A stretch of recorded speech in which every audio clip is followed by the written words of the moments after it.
My name is Sabrina, and at 31 years old, I stood in front of the mirror, fastening the clasp of my necklace, telling myself tonight might be different. My parents had finally reached out after months of clipped conversations and sidelong glances across board tables. Dinner at the estate, just the three of us, no distractions.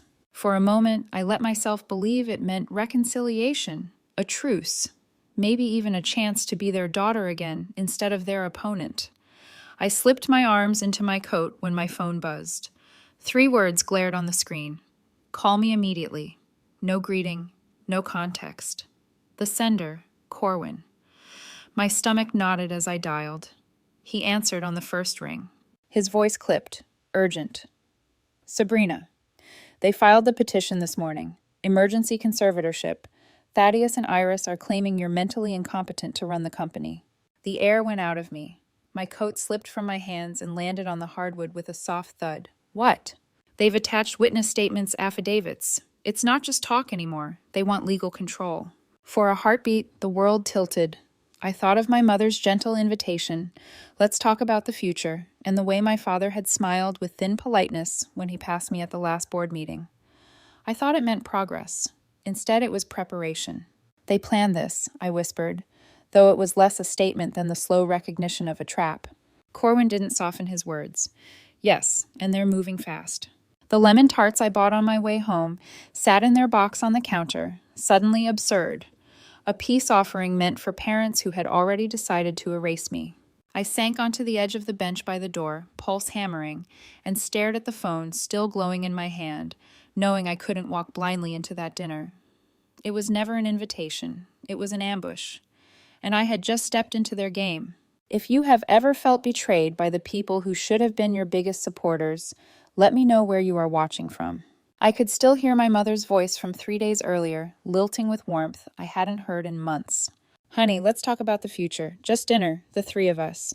It had sounded like a thread sewn into something torn, a chance to believe we might find our way back to each other. I wanted so badly to believe it that I stopped at the little bakery near my old school and bought lemon tarts, the kind she used to sneak onto my plate when I was a girl. Now, with Corwin's words echoing in my head, the memory soured. That gentle tone, that invitation, it had been rehearsed. They hadn't wanted my company, they had wanted my compliance. I sank deeper into the bench and let other moments resurface, ones I had brushed off at the time.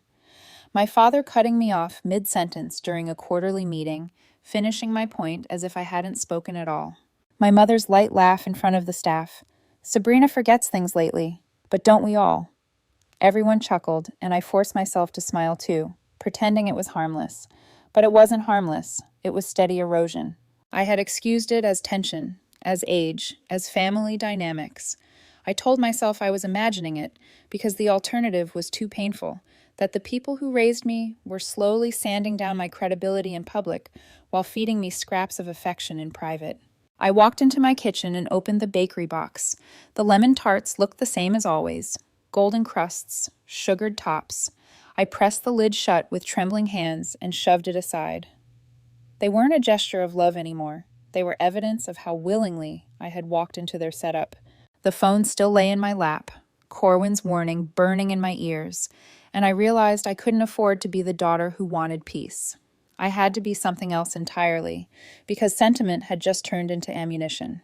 Corwin slid a folder across his desk, its weight heavier than the paper inside could possibly justify. I opened it, my hands stiff, and the first words pulled the air from my lungs. Petition for emergency conservatorship of Alan Marcellus. I forced myself to read each line, though every sentence landed like a bruise. Erratic leadership, emotional decline, inability to sustain judgment in high-pressure environments, statements signed by people I had once trusted, witness affidavits claiming I'd forgotten key dates, dismissed data, and relied on emotional whims. The language was clinical, but I could hear my parents' voices behind every accusation. Corwin watched quietly, letting me take it in before he spoke. They didn't do this alone. 2 investors have already signaled support. They want a familiar name, your parents, to reassure them. Stability over vision. I closed the folder, fingers pressed hard into the cardboard. So they trade me for appearances, their own daughter. He didn't offer comfort. That wasn't his role. Instead, he leaned forward, his voice level. They're moving quickly. If the court grants temporary control, they could freeze your access to company accounts by the end of the week. This is not theoretical, Sabrina. It's already in motion. I tried to swallow the bitterness rising in my throat, but it sat there, thick and immovable.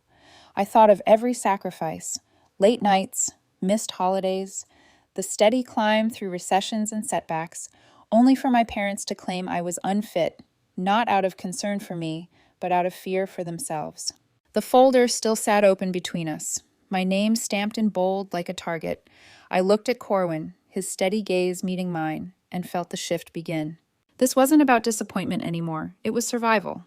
I slid the folder back toward him, my voice steadier than I felt. Then we fight. I sat at my kitchen table long after the sun had slipped behind the skyline, the petition still echoing in my head. The house was silent except for the hum of the refrigerator, but my mind was loud with memories I'd tried to bury. I thought of the last quarterly meeting when a board member leaned toward me and said, "Your father mentioned you've been overwhelmed. Maybe it's time to pace yourself." At the time, I laughed it off, but the memory landed differently now. My parents had been feeding doubts into ears already eager for an easier story. Other fragments came back, small and sharp. A young associate offering to clarify my own projections, as if I couldn't read the numbers I'd built.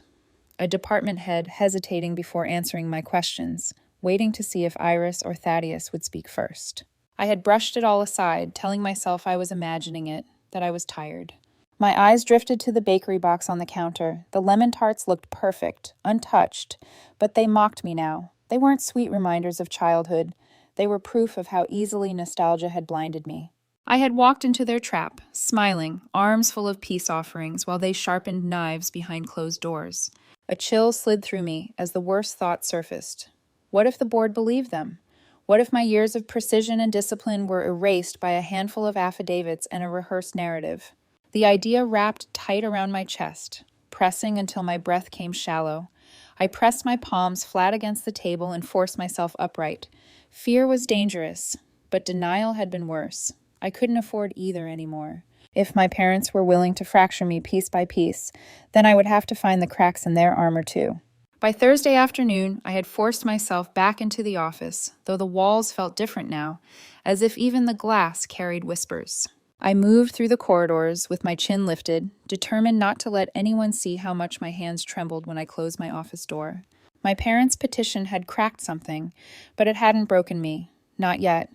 I was gathering reports for Corwin when there was a faint knock.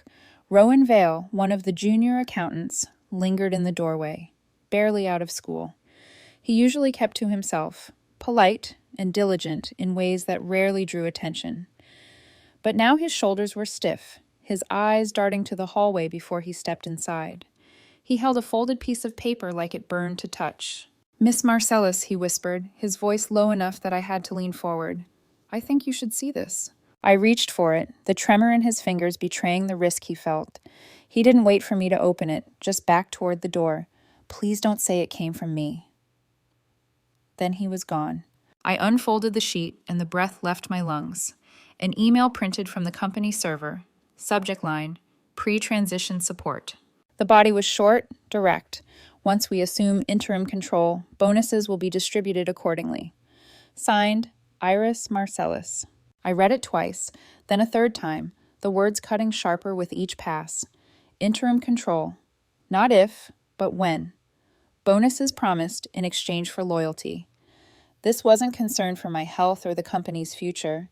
This was bribery dressed in polite font. I pressed the page flat against my desk, my pulse pounding. All this time I had been telling myself I was overthinking, that the small slights were accidents. But here it was in black and white, premeditated corruption. And Rowan, quiet, overlooked Rowan, had chosen to bring it to me. He could have stayed silent. Silence would have been easier, safer, even profitable if those bonuses were real. But he hadn't. He had seen the truth and handed it over, trembling but resolute. Something in me steadied for the first time in days. I felt a flicker of clarity. If even one young accountant had the courage to stand against them, then I had no excuse to falter. I slipped the email into a folder marked evidence and knew the fight had shifted. My parents weren't just undermining me. They were buying their future. and I had just been handed the thread to unravel it all. I didn't wait for another summons. I drove to the estate the next evening and walked into the study where both of them sat, firelight casting their faces in soft amber. For a moment, they looked like the parents I remembered. My father with his heavy brow, my mother with her careful smile, but the words that followed belonged to strangers. "Sabrina," Iris began, her tone gentle enough to pass for kindness. "We never wanted this to feel adversarial. You've done incredible things, but everyone has their time. We just want to make this transition graceful for you." Thaddeus leaned forward, folding his hands as though we were discussing weather. "Better to leave before questions are asked. We can keep this quiet. Let you step down with dignity. Mercy is what this is, daughter." Mercy! The word hit me like ice. My throat tightened, but I forced it open. "You filed a petition behind my back. You told the court I'm incompetent. That isn't mercy. It's a mask, and I have the receipts." For the first time, their expression shifted. Iris's smile flickered, and Thaddeus's jaw hardened. But neither admitted anything.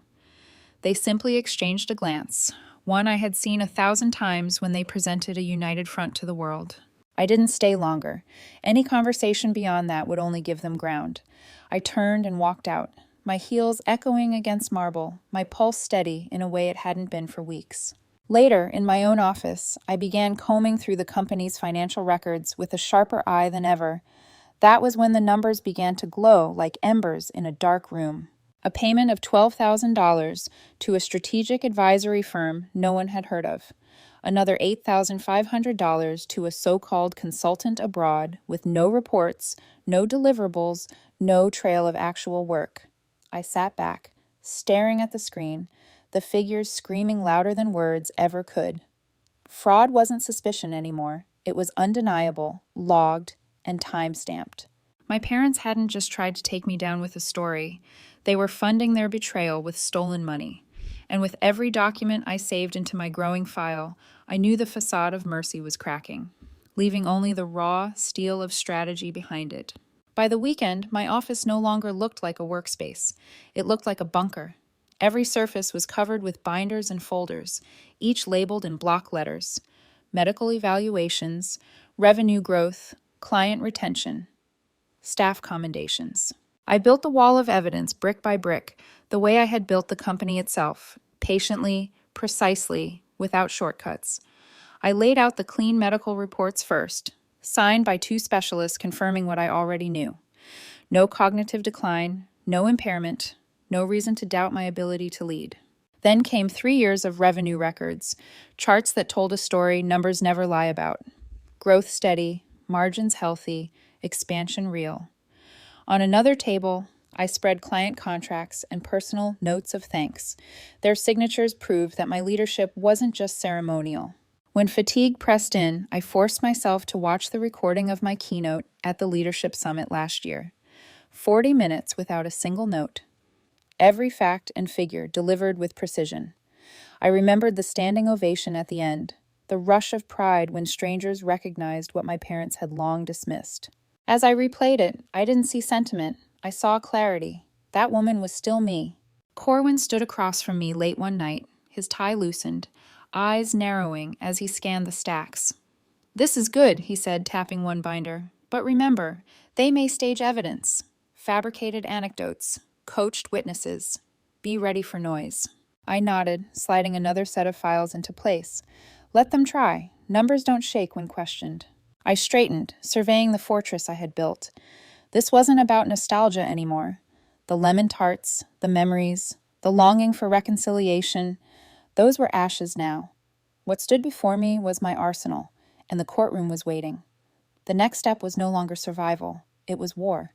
The courtroom smelled faintly of polish and cold air, the kind of place where truth was supposed to cut sharper than sentiment. I walked in steady, dressed in black, while across the aisle my parents had already staged their tableau. Iris wore cream, soft and composed, her expression carefully painted in maternal calm. Thaddeus sat beside her, spine straight, projecting the air of a dignified patriarch burdened with a difficult duty. Their lawyer began with practiced sorrow. "This is not about animosity," he said, gesturing toward them. "This is about concern. My clients are loving parents who have watched their daughters decline with growing alarm, erratic decision-making, emotional instability. They acted not out of ambition, but necessity. I kept my hands folded, listening to the fiction they spun in public. Every word was polished, but the undertone was unmistakable, pity disguised as truth. Then it was Corwin's turn. He rose calmly, no theatrics, and began sliding binders across the bench. Your Honor, the respondent has been medically evaluated by 2 specialists within the last 18 months. Both reports confirm no signs of cognitive decline. He opened the folder, pages stamped and signed.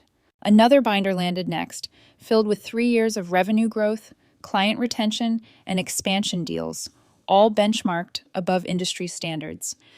The room rustled as charts and contracts were passed forward. Finally, Corwin set down a stack of financial records, his voice sharpened to precision. And here we have documentation of unauthorized payments: $12,000 to a shell firm, $8,500 to a consultant abroad. These transfers were approved by the petitioners, disguised as company expenses. The judge flipped through the pages slowly before lifting his gaze. His voice was steady, but it landed like a hammer. You accuse your daughter of incompetence while using her company's funds against her. Gasps rippled through the gallery. Iris faltered, her hands tightening on her lap. Thaddeus opened his mouth, stammered, and fell silent. For the first time, their carefully constructed illusion began to crack, and I knew the stage was shifting beneath their feet. The judge's words cut through the air with finality. The petition was dismissed, and with it the lie my parents had been rehearsing for months. But the gavel didn't just protect me, it turned on them. A review of their financial misconduct was ordered, the very fraud they thought they could bury now dragging them into the light. By evening, the board had called an emergency session. I sat at the head of the table, Corwin at my side, while the members shifted uncomfortably in their seats. Corwin's voice was calm as he presented the evidence piece by piece: the loyalty test emails Iris had sent, the payments to shell firms, the bonuses promised in exchange for silence. Each document passed across the polished wood, landed like a verdict. When the discussion ended, there was no debate left. The vote was swift, unanimous. Thaddeus and Iris were stripped of all authority, their names removed from positions they had once worn like crowns. For the first time, they had no stage, no script, no power. Across the table, Iris leaned forward, her voice trembling just enough to sound almost sincere. We only wanted what was best. I met her eyes, my voice steady. You wanted what was yours. I built what was mine. She flinched, and silence spread across the room. The board members turned toward me, waiting for direction. The moment that had once terrified me now felt earned. The throne they had tried to seize was gone, and the weight of leadership rested back where it belonged. I signed the removal paperwork without hesitation, knowing the next chapter of this battle had already begun. 2 weeks later, I walked into the boardroom at 9. Sharp. Every seat was filled, the air tight with anticipation. As I stepped inside, the members rose from their chairs in unspoken acknowledgement. It wasn't pity in their faces anymore, it was respect. I took my place at the head of the table, the chair that had once felt heavy with doubt. This time it fit like it had been made for me. I let the silence settle before I spoke. This company is my legacy. It was built on discipline, on endurance, on choices that were never easy, but always deliberate. From today forward, betrayal has consequences, family or not. No one argued, no one looked away. They simply nodded, some slowly, some with relief, as if the ground beneath us had finally steadied. For years, I had fought to prove my worth, even to the people who should have seen it first. Now I didn't need to prove anything. The evidence, the courtroom, the unanimous vote, they had already done that. The meeting closed quickly. There were no drawn-out speeches, no applause, just clarity, clean and quiet. As I left the boardroom, the corridor stretched before me, bright with morning light. My heels clicked steadily against the floor until I reached the corner office my parents once occupied. The blinds were drawn, the desk cleared, the space stripped of their presence. I paused only long enough to recognize the emptiness for what it was. Not a loss, but a release. Then I kept walking. I didn't need their approval anymore. What they tried to erase, I had reclaimed. What they tried to own, I had defended. And in the end, I carried with me something stronger than inheritance. Legacy had finally become mine alone.